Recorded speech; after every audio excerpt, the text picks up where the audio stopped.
Good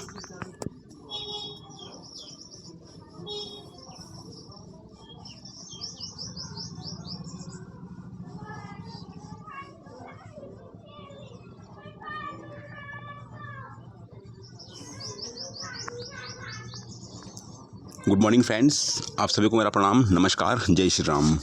तो इस video में हम लोग बात करेंगे कि स्टे हटने के बाद में याचिकाओं को नौकरी मिलेगी या नहीं और स्टे का कितना फ़र्क पड़ेगा याचियों पर। इन सब चीज़ों के बारे में हम लोग बात करेंगे।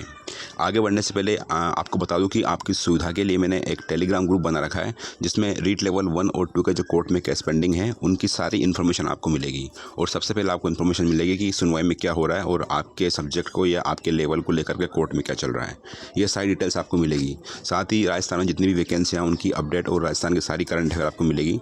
तो आप चाहो तो मेरा टेलीग्राम ग्रुप ज्वाइन कर सकते हो, जिसका लिंक मैंने डिस्क्रिप्शन बॉक्स में दे रखा है। ठीक है फ्रेंड्स, और एक और रिक्वेस्ट आपसे, अगर आपको मेरी दी हुई जानकारी अच्छी लगे तो प्लीज़ चैनल को जरूर सब्सक्राइब करना और वीडियो को लाइक करना।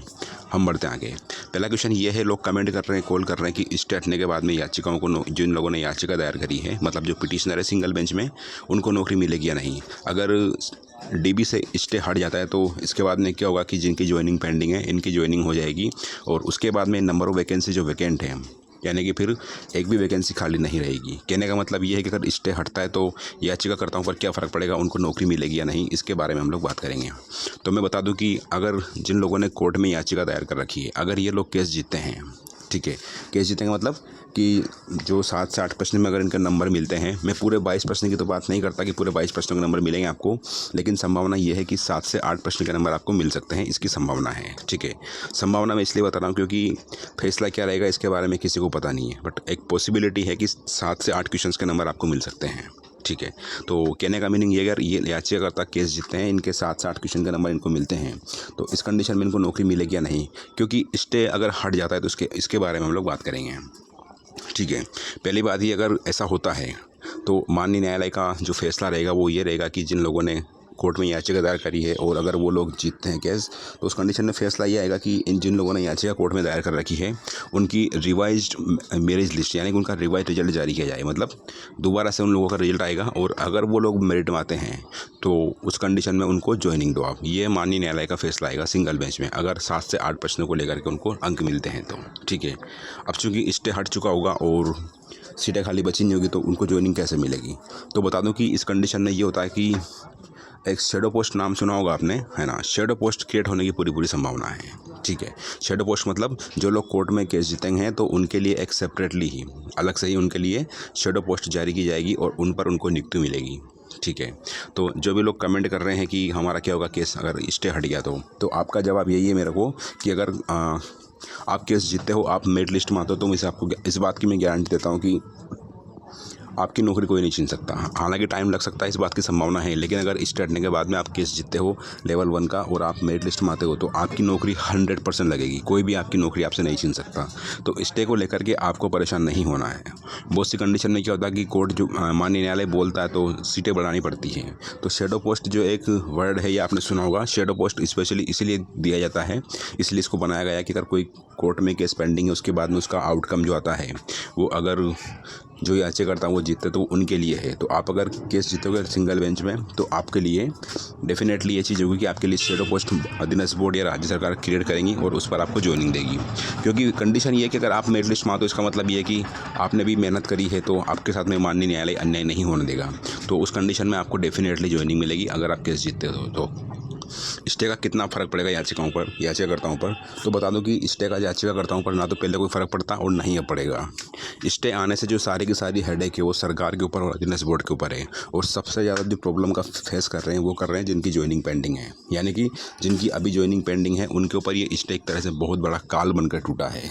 ठीक है, तो याचिकाकर्ताओं पर स्टे का कोई भी फ़र्क नहीं पड़ेगा। अगर आप केस जीतते हो तो आपको नौकरी कहाँ से मिलेगी, कहाँ से नहीं मिलेगी, इसके लिए आपको बिल्कुल भी परेशान नहीं होना है। इसके लिए सरकार जिम्मेदार होगी, अधीनस्थ बोर्ड जिम्मेदार होगा। और इस बात की मैं आपको गारंटी दे रहा हूँ कि अगर आप केस जीतो तो डेफिनेटली आपको ज्वाइनिंग मिलेगी। तो जो लोग इस चीज़ के लिए बोल रहे हैं कि स्टे का जो है याचिकाकर्ताओं पर क्या फ़र्क पड़ेगा, तो स्टे का याचिकाकर्ताओं पर पहले भी कोई फ़र्क नहीं था और अब भी नहीं पड़ेगा। यानी कि स्टे का जो है याचिकाकर्ताओं पर कोई प्रभाव नहीं पड़ने वाला। माननीय न्यायालय ने एक प्रश्न जरूर किया था कि अगर ज्वाइनिंग हो जाती है तो इनको मतलब ज्वाइनिंग पहले स्टार्टिंग में ज्वाइनिंग कंटिन्यू थी, तो न्यायालय ने कहा था कि भाई अगर आप ज्वाइनिंग दे रहे हो, अगर ये लोग केस जीते हैं तो इनकी ज्वाइनिंग कहाँ से कराओगे आप। तो बता दो कि 1500 सीटें ही खाली है, इससे और सारे की सारी सीटें भर चुकी है। मतलब 1500 सीटों पर रिजल्ट आना बाकी है। बाकी 19,500 सीटों पर, ये आप 19,000 मान सकते हो, 19,000 सीटों पर बोर्ड ऑलरेडी रिजल्ट डिक्लेयर कर चुका है और उसके लिए सूटेबल कैंडिडेट को डीवी के लिए भी बुलाया जा चुका है। अब जो है पुलिस वेरिफिकेशन और मेडिकल सर्टिफिकेट बाकी है। ठीक है, तो अगर पोस्ट तो वैसे भी क्रिएट करनी पड़ेगी सरकार को, क्योंकि 8,000 लोगों को 1500 सीटों में एडजस्ट करना बहुत मुश्किल है, तो पोस्ट तो वैसे भी क्रिएट करनी पड़ेगी। या फिर फाइनली ये हो सकता है कि अधीनस्थ बोर्ड जो है सभी का रिजल्ट रिवाइज जारी कर सकता है। अगर सीटें नहीं बढ़ती, उसके पास में कोई ऑप्शन नहीं बचता है, तो सभी का रिवाइज रिजल्ट जारी होगा और जो मेरिट लिस्ट में आएंगे उनको सिलेक्शन मिल जाएगा, जो मेरिट लिस्ट से बाहर आएंगे उनको बाहर निकाल दिया जाएगा। तो आपको परेशान नहीं होना है। मैं बोल रहा हूँ आपस की याचिकाकर्ताओं का रिट से कोई स्टे से कोई लेना देना नहीं है। डेफिनेटली जीतने की पूरी संभावना है। ठीक है, और जो भी चीज़ें वो सारी की सारी सरकार की जिम्मेदारी है। माननीय न्यायालय आपके साथ में अन्याय नहीं होने देगा। आपको बिल्कुल भी परेशान नहीं होना है। तो स्टे हटने के लिए जो लोग कमेंट कर रहे हैं कि स्टे हटने पर हमारा क्या होगा, तो डेफिनेटली आपकी ज्वाइनिंग फिर भी होगी, क्योंकि सीटें तो 1500 ही है फिलहाल और 8,000 लोगों ने याचिका लगा रखी है, तो सीटें तो वैसे ही बढ़ानी पड़ेगी सरकार को, है ना, या फिर शेडो पोस्ट क्रिएट करनी पड़ेगी। माननीय न्यायालय आदेश दे सकता है। इस बात की पूरी संभावना है कि जो लोग मेरिट लिस्ट में आते हैं उनका आप कैसे भी करके उनको सेवा में लो या फिर उनको नियुक्ति दो, इसकी पूरी पॉसिबिलिटी है। तो आपको टेंशन नहीं लेना याचिकाकर्ताओं को, जिन लोगों ने पिटीशन फाइल कर रखी है कि हमारा क्या होगा, तो आपको बिल्कुल भी इस चीज़ के लिए 1% भी नहीं सोचना है। ठीक है, और अगर ऊपर की अदालत में सरकार जाती है या अधीनस्थ बोर्ड जाता है, जैसे सिंगल बेंच में आने के बाद में डीवी में जाता है, सुप्रीम कोर्ट में जाता है, तो वो एक अलग मैटर है। बट अगर ऐसा होता है तो फिर भी आप ही जीतोगे। पॉसिबिलिटी ये है कि जो सिंगल बेंच का फैसला है, माननीय उच्चतम न्यायालय तक ये सिंगल बेंच का फैसला ही शायद वैलिड रहेगा। हालांकि अभी इसका आउटकम पता नहीं है कि कौन जीतेगा कौन हारेगा, इसके बारे में अभी किसी को पता नहीं है। बट पॉसिबिलिटी ये है, जिस तरह से कोर्ट में हियरिंग देखने को मिल रही है, उससे ये है कि कोर्ट के ही अधीनस्थ बोर्ड हार सकता है और जो लोग हैं यानी कि जो याचिका करता है उनके जीतने की पूरी संभावना है। ठीक है फ्रेंड्स, तो ये था फिलहाल के लिए। बाकी आपको नेगेटिव नहीं सोचना है, बी पॉजिटिव। स्टे के लिए आपको बिल्कुल भी परेशान नहीं होना कि स्टे अगर हटता है तो क्या होगा क्या नहीं होगा। तो बता दूं कि आपके केस पर या आपकी ज्वाइनिंग पर स्टे का कोई भी प्रभाव नहीं पड़ेगा। वो तो एक तरह से आपके जो वकील साहब हैं उन्होंने स्टे के लिए बोला था उस कंडीशन में। आपको पता होगा कि हाई कोर्ट दिल्ली से का जो पेपर था उसमें माननीय न्यायालय ने भर्ती प्रक्रिया पर स्टे नहीं दिया था, इवन ज्वाइनिंग तक हो गई थी। ज्वाइनिंग होने के बाद में भी 15-20 दिन बाद में माननीय न्यायालय का फैसला आया, राजस्थान उच्च न्यायालय का, और उसमें साफ साफ लिखा कि जिन लोगों ने अगर ज्वाइन कर लिया है आप रिवाइज मेरिट लिस्ट बनाओ। जिन लोगों ने अगर ज्वाइन कर लिया और अगर वो मेरिट लिस्ट से बाहर होते हैं, मतलब रिवाइज मेरिट लिस्ट से बाहर होते हैं, तो उस कंडीशन में आप उनकी सेवा समाप्त कर दो और जो मेरिट लिस्ट में आते हैं उनको आप ज्वाइनिंग दो। ये राजस्थान उच्च न्यायालय का ही फैसला है। तो आपको परेशान नहीं होना है। याचिकाकर्ताओं के ऊपर स्टे हटने या नहीं हटने से कोई प्रभाव नहीं पड़ने वाला। ठीक है फ्रेंड्स, तो ये था फिलहाल के लिए। तो आई थिंक जिन लोगों ने कमेंट किया कि स्टे हटने के बाद उनकी केस पर क्या प्रभाव पड़ेगा, तो उनको शायद इसका आंसर मिल गया होगा। ठीक है फ्रेंड्स, तो फिलहाल के लिए इतना ही। मिलते हैं नेक्स्ट वीडियो में।